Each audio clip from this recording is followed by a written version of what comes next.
Although this is a double-edged sword, I believe that this could be the greatest opportunity of wealth accumulation since the Great Recession of 2008 to 2010.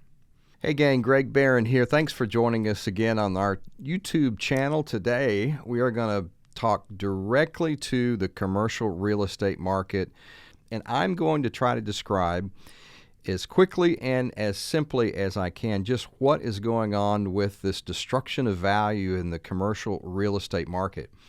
I've had a lot of people ask me the same question. So what does all this mean? What does all this refinance of debt mean? Why is it affecting banks, and how is it affecting value in the future? So today we're going to give a simple example of this $150 trillion worth of CRE, commonly known as commercial real estate debt, and what lenders, buyers, and sellers can look forward to. And I'm going to make a few predictions. As always, I'm going to try to give some strategy at the end with some potential opportunities that I see coming down the pike. But I'm going to set the table with some examples, and then we're going to rifle down through some of the numbers to show you just what is happening when these loans come due in the near future. So follow along with me, and we'll go through some numbers. I'm going to give you two examples, one in 2022 and one in 2023. I'm going to give you the same project, the same income, the same expenses, which equals the same net operating income. And what we're going to do is assume that only the debt changes, i.e. the interest rate changes from 3 to 6% from year to year. So here we go. We've got the income at $1 million. We're going to set the expenses of this project at $500,000. With that, we're going to have a net $500,000 in net operating income at the end of the day. Now, if you apply a 3% interest rate to that original debt, let's assume that that debt is $350,000. So when you net that out, you have a cash flow of $150,000 available for distribution to your investors.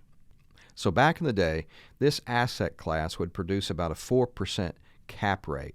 So let's take that 4% cap rate, divide it into the net operating income, and you get a basic value of right around $12,500,000 for this sample project. So assuming these numbers hold true, back in 2021, 22, these numbers were pretty good and a fairly good return that achieved the results that we wanted to for our investors.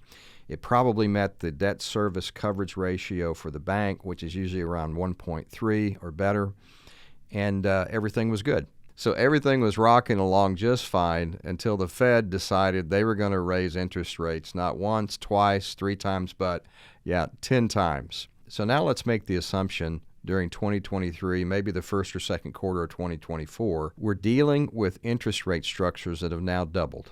We're going to keep all the fundamentals of that sample project the same. We're going to assume that the income is still $1 million. We're going to assume that the expenses are still $500,000, which they probably aren't because expenses have incrementally increased. But for this exercise, let's assume that everything stays the same fundamentally, which still gives us a net operating income of $500,000 a year. We're going to make one fundamental change. We're going to assume that we have to refinance this project, and now that same 3% interest rate is going to bump to 6%, and we're going to apply that debt. So you've got the $1 million minus the $500,000 for expenses, which gives you an NOI of $500,000. Now we're going to apply a 6% interest rate to this loan, which basically doubles our debt from $350,000 to $700,000 a year, which gives us a cash flow of a negative $200,000 per year. On top of that, let's add insult to injury, because the original 4% cap rate that we used for valuation has now bumped to 5 or 6% for this same asset class. So if we once again divide the cap rate into the same net operating income, but we increase it by 1% to 2%, we now get a valuation of between $8.3 million and $10 million for this same project that was originally valued at $12,500,000. So you can see where the fundamental issues are heading.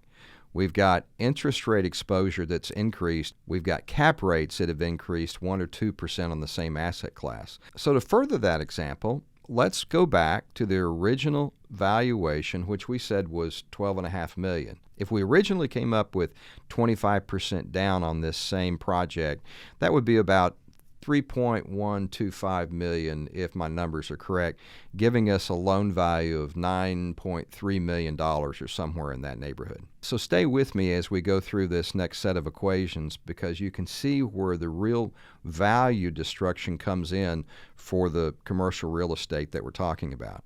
So remember, the original project was $12.5 million.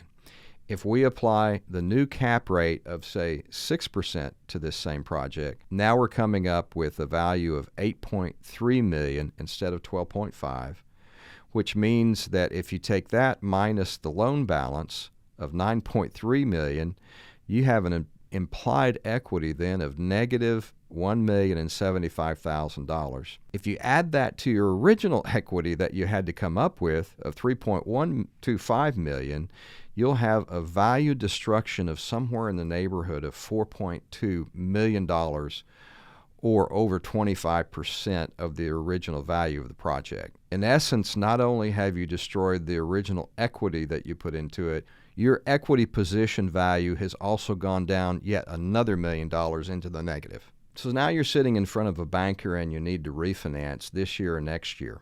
You're dealing with these new cap rates and new interest rates. So under this scenario, remember, the valuation based upon a 6% cap rate is $8.3 million. You started at $12.5.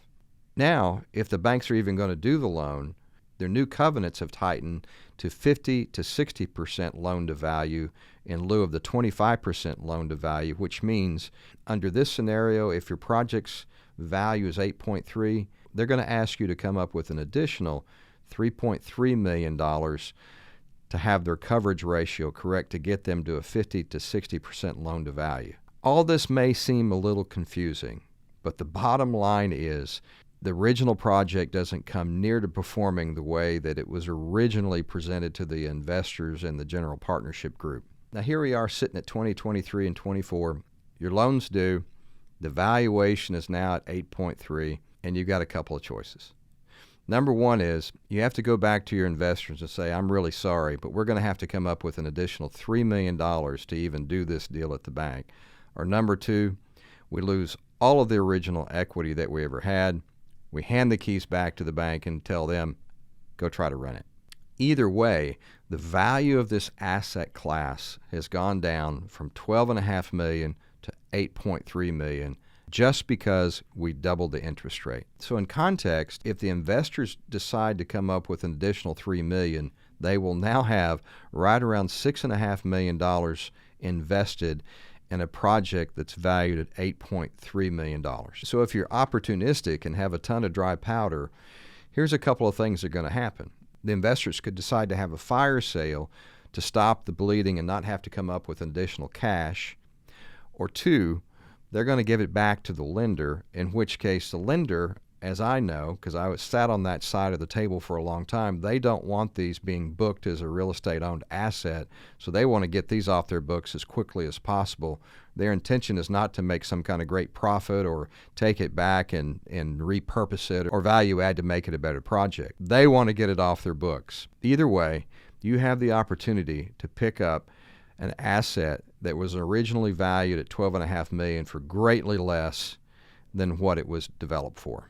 Hey, by the way, remember to like and subscribe if you like this material. My team and I want to continue to come up with content that's of value to you. So in closing, let me share some of the strategies and opportunities that our company is looking at in 23 and 24 that might be of some value to you. Number one, above all else, be patient. Asset prices will decline further, and look for hidden opportunities. Number two, look for sellers to unload, including banks, in the next 24 to 48 months. Number three, continue to build cash reserves. Number four, and one of the most important, have a solid process for financial evaluation and modeling.